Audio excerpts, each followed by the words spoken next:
Venkataramayya alias Perni Nani.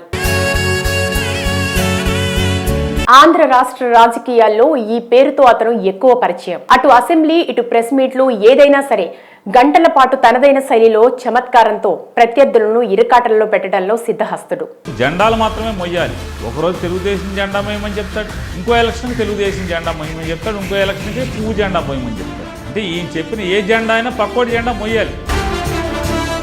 ఏ విషయాన్నైనా సూటిగా సుత్తి లేకుండా సమాధానం ఇచ్చే తత్వం అయింది. అనుకున్నది అనుకున్నట్టుగా మొహం మీదే మొహమాటం లేకుండా మాట్లాడే తీరు ఆయన అసలు నైజం. ఈ 75 ఏళ్ల ముసలోడు 3 సెంట్లు స్థలం ఇస్తానని చెప్పి మాట తప్పినోడు మాట్లాడిన మాట. తండ్రి రాజకీయ వారసత్వాన్ని బాధ్యతగా తీసుకోవడమే కాక ఆయన ఆదర్శాలతో ముందుకు సాగుతున్న వ్యక్తి పేర్ని నాని గారు. ఆంధ్ర రాష్ట్ర రాజకీయాల్లో తనకంటూ ప్రత్యేక గుర్తింపు తెచ్చుకున్నారు. అటు టీడీపీ ప్రత్యర్థులు గాని ఇటు జనసేన పవన్ కళ్యాణ్ గారితో గాని ఇద్దరి మధ్య ఎప్పుడూ మాటల యుద్ధం నడుస్తూ ఉంటుంది.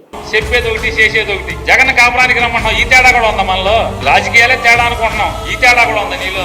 వీరిద్దరి బంధం టామ్ అండ్ జెర్రీలా చూసేవారికి నాన్ స్టాప్ ఎంటర్టైన్మెంట్ లా అగ్నిగుండల్లా సాగుతూ ఉంటుంది. వారి విమర్శలు తారాస్థాయికి చేరిన సందర్భాలు చాలా ఉన్నాయి. నాని గారు 2019లో జరిగిన ఆంధ్రప్రదేశ్ అసెంబ్లీ ఎన్నికల్లో మచిలీపట్నం ఎమ్మెల్యేగా పోటీ చేసి తన ప్రత్యర్థి టీడీపీ అభ్యర్థి కొల్లు రవీంద్రపై 5,000 ఓట్ల మెజార్టీతో గెలిచారు.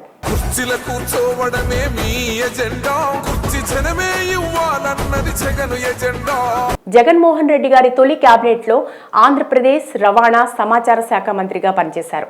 రవాణా శాఖలో ఏ చిన్న తప్పు జరిగినా డైరెక్ట్ గా నాని గారికి ఫోన్ కాల్స్ వచ్చేవి. తన తండ్రి గారు పేర్ని కృష్ణమూర్తి గారు రాజకీయాల్లో మాజీ మంత్రి స్థాయిలో కీలక నాయకుడిగా పనిచేశారు. కౌన్సిలర్ గా, మున్సిపల్ చైర్మన్ గా 2 సార్లు ప్రెసిడెంట్ గా కూడా వ్యవహరించారు. కాంగ్రెస్ ఎమ్మెల్యేగా 1987, 1988లో అప్పటి ఏపీ సీఎం నేదురుమల్లి జనార్దన్ రెడ్డి గారి హయాంలో సమాచార మంత్రిగా బాధ్యతలు నిర్వహించారు. నానిగారు కూడా జగన్ గారి ప్రభుత్వంలో యాదృచ్ఛికంగా అదే శాఖకి బాధ్యతలు అప్పగించడం విశేషం.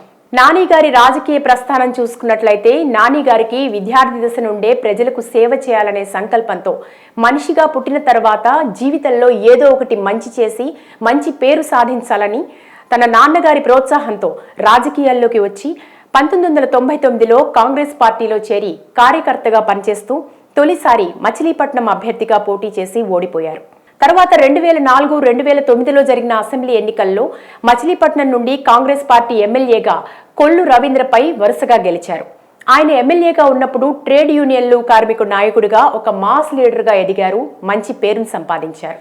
2011లో కిరణ్ కుమార్ రెడ్డి ప్రభుత్వంలో ప్రభుత్వ విప్గా పనిచేసి కాంగ్రెస్ పార్టీకి రాజీనామా చేసి 2013లో వైఎస్ఆర్సీపీలో జగన్ గారి ఆహ్వానం మేరకు పార్టీలో చేరారు.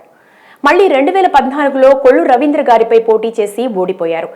ఎన్నిసార్లు గెలిచినా ఓడినా తన నియోజకవర్గం కోసం నిత్యం ప్రజలకు అందుబాటులో ఉంటూ పార్టీ కోసం పనిచేస్తూ ఉంటారు. తర్వాత వైసీపీ పార్టీకి తారాస్థాయిలో ఉన్న ప్రజాభిమానానికి 2019లో మళ్లీ 4వసారి గెలిచారు. కృష్ణా జిల్లాలో మిగతా నియోజకవర్గాల్లో పార్టీ గెలిచేట్టు చొరవ చూపించారు. దాంతో జగన్ గారు మంత్రివర్గంలో చోటు లభించింది. ఇక రవాణా శాఖలో మంత్రిగా ఉన్నప్పుడు ఆ శాఖ పరిధిలో ఏ చిన్న తప్పు జరిగినా డైరెక్ట్ గా అతనికే ఫోన్ కాల్స్ వచ్చేవట. ప్రభుత్వ అధికారులతో మాట్లాడి ప్రతిదీ పకడ్బందీగా పనిచేసేవారు. ఆయన రాష్ట్రంలో ఉండే ప్రభుత్వ ఉద్యోగుల కృషి కోసం వారి తరపున మద్దతుగా ఉంటూ వారి జీతభత్యాల పెరుగుదల వంటి సమస్యల కోసం వారి చేతే ప్రభుత్వానికి లేఖ రాయించేవారు. ఇక నాని గారు 4th ఎస్టేట్గా చెప్పబడే న్యూస్, మీడియా అండ్ జర్నలిస్టులకి ఎప్పుడూ సపోర్ట్ చేస్తూ ఉంటారు. మంత్రి అయ్యాక నాని గారు బందర్ పోర్ట్ నిర్మాణమే తన జీవిత ఆశయమని పలు సందర్భాల్లో ప్రజలకి, మీడియాకి చెప్పడం జరిగింది. అదే పట్టుదలతో జగన్ గారి సహకారంతో దాదాపు 5,000 కోట్ల ఖర్చుతో పనులకు కూడా శంకుస్థాపన చేశారు. ఈ పోర్టు ద్వారా దాదాపు 25,000 మందికి ఉద్యోగాలు కూడా వస్తాయని, తన ప్రజల కోసం తన కళ సహకారం అవుతున్నందుకు సంతోషంగా ఉందంటారు. మచిలీపట్నంకు సీఎం జగన్ గారు చేసిన మేలును జీవితంలో మర్చిపోలేను అంటారు. తన నియోజకవర్గంలో ఊర్లకు ఊర్లు జగన్ గారి కృషి వల్ల అభివృద్ధి దిశగా ఏర్పాటవుతున్నాయని ప్రశంసించారు. నాని గారు వ్యక్తిగత జీవితానికి వస్తే 1970లో డిసెంబర్ 22న జన్మించారు. తల్లిదండ్రులు కృష్ణమూర్తి, నాగేశ్వరమ్మ, భార్య జయసుధ. ఇక నాని గారి కుమారుడు ఉన్నారు. నాని గారు కొడాలి నాని గారితో మంచి సాన్నిహిత్యం ఉంది. మొదటి నుండి ఒకే జిల్లా కావడంతో రాజకీయాల్లోకి రాకముందు నుంచే వారిద్దరూ మంచి మిత్రులు. అది రాజకీయాల్లో కూడా కొనసాగిస్తూ వస్తున్నారు. రాబోయే 2024 ఎలక్షన్స్ లో తన కుమారుణ్ణి మచిలీపట్నం నియోజకవర్గం నుండి పోటీ చేయించాలని నానిగారు చూస్తున్నారు. రాజకీయాల నుండి తాను శాశ్వతంగా తప్పుకుంటున్నానని పలు సందర్భాల్లో మీడియా ముఖంగా చెప్పారు.